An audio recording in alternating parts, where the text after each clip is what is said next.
Hi everyone, I'm Tanas from foreverconscious.com and this is your weekly energy forecast for the week of May 22nd. So we are on the other side of that blood moon eclipse that happened back on May 15th, 16th. That eclipse was very, very strong. We have actually been moving through an eclipse portal since April. So really since that time, we've all been doing a lot of transforming, a lot of upgrading, maybe some change has filtered through our lives. Maybe we felt a little bit, topsy-turvy, or that life has turned upside down since that time. But that energy is now starting to settle. The eclipse portal will officially close on May 30th when we have that Gemini new moon. That new moon represents the start of a new lunar cycle, a fresh lunar cycle, and those eclipse energies will close. That portal will close down.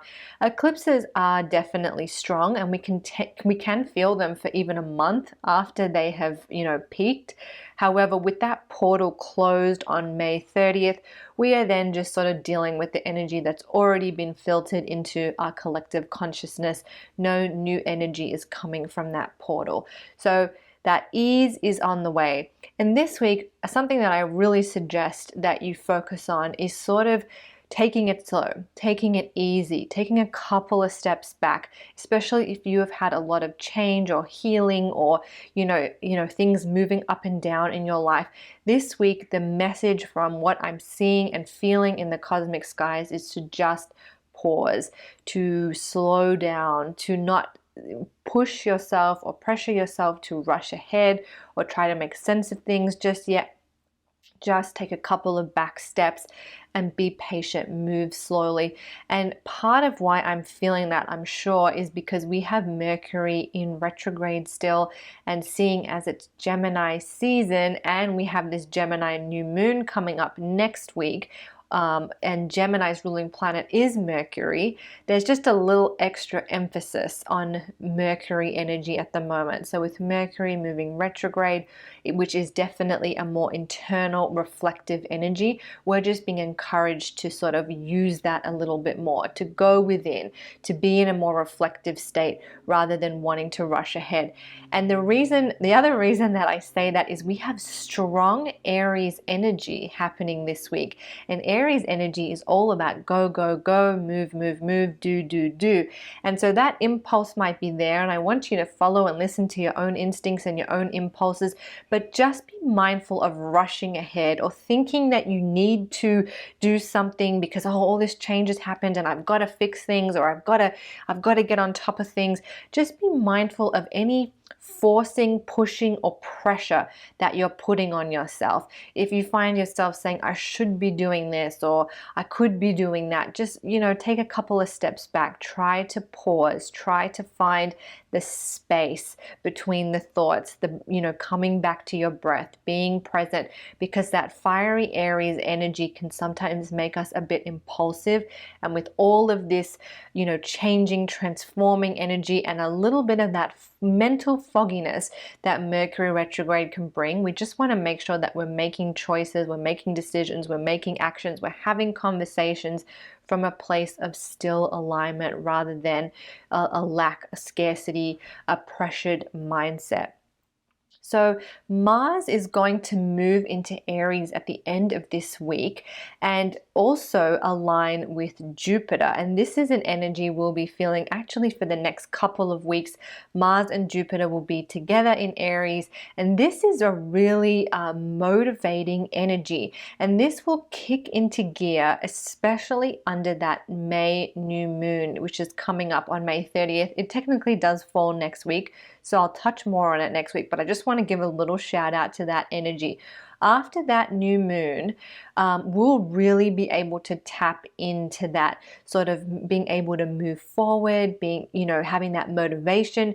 Shortly after that new moon as well, Mercury will go direct. That happens on June 3rd. So we're getting a little bit of forward momentum. Now, Mercury takes a little bit of time to kind of get back to its former speed and former strength, but I just want you to know where we're heading. Right now, it's a very step back, reflect, be patient, be quiet, be still, digest, reflect kind of energy. But, next week we'll sort of be in that transition point, and then definitely the week after that, we'll have so much more momentum pushing us forward and helping us to make tracks on this new chapter of our lives that the eclipses have revealed. Also, this week we have a really, really nice energy. Now, this is very subtle. It's more of a galactic energy in that it involves a star rather than a planet. And this is the alignment of the sun and a star known as Aldebaran. I hope I'm pronouncing that correctly. Aldebaran is known as one of the 4 royal stars. It has a very, very special place in our skies. Many ancient cultures around the world, from the Egyptians to the Persians, were really had a lot of reverence for Aldebaran, the star. And this star is linked with abundance, good fortune, luck, success. It's considered a very lucky star. It is also believed to be home to the Silver Gate portal, which is a portal where our souls descend as we're coming to Earth. So as our souls are reincarnated and moving down to Earth, we travel through this Silver Gate portal, which is believed to be Aldebaran. So as the sun crosses Aldebaran, it gives us the energy of success, abundance, riches, a beautiful energy. It may also trigger within us maybe a need to look through our past lives, or to understand why we have incarnated into this life, or what we might have done in other previous lifetimes that are influencing where we are today. That may come up for you too. And if you'd like to work with this energy, I do have a little ritual that you can try. It's more of just kind of like an intention setting, and there's a meditation in there. I'll pop a link below. This energy peaks on the 28th, 29th. It peaks on the 28th to the 31st. I apologize. And actually the peak day is on May 30th. So I apologize for that.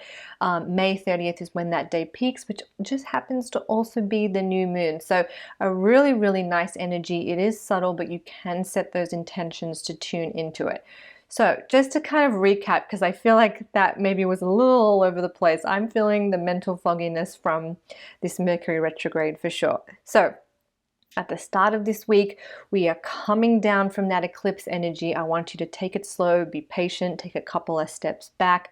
If things feel overwhelming, just, really it is that energy of drawing back, going within, being still, bringing your thoughts back to the present rather than getting stuck in the past or stuck in the future.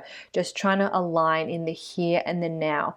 As we get to the end of the week, we have this beautiful energy. It's a subtle frequency. It's a galactic energy that we can set an intention to tap into. It's the sun crossing Aldebaran, a beautiful energy for manifesting, for focusing on the things that we want to be successful in our lives.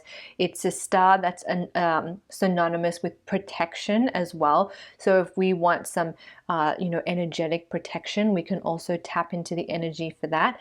And then kind of keeping in the back of our minds that coming up, following that new moon, and then as Mercury goes retrograde, there's going to be some strong Aries energy with Mars and Jupiter both aligned in Aries, helping us to move forward, to make progress. Whatever new changes the eclipse has brought our way, we will start to be able to build some momentum as we get into June and beyond.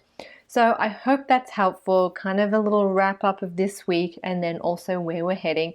You can of course find more at foreverconscious.com, and if you want to, don't forget to check out that Aldebaran ritual. I will have it in a link in the description box below, but you can of course find it all at foreverconscious.com. Thank you guys so much.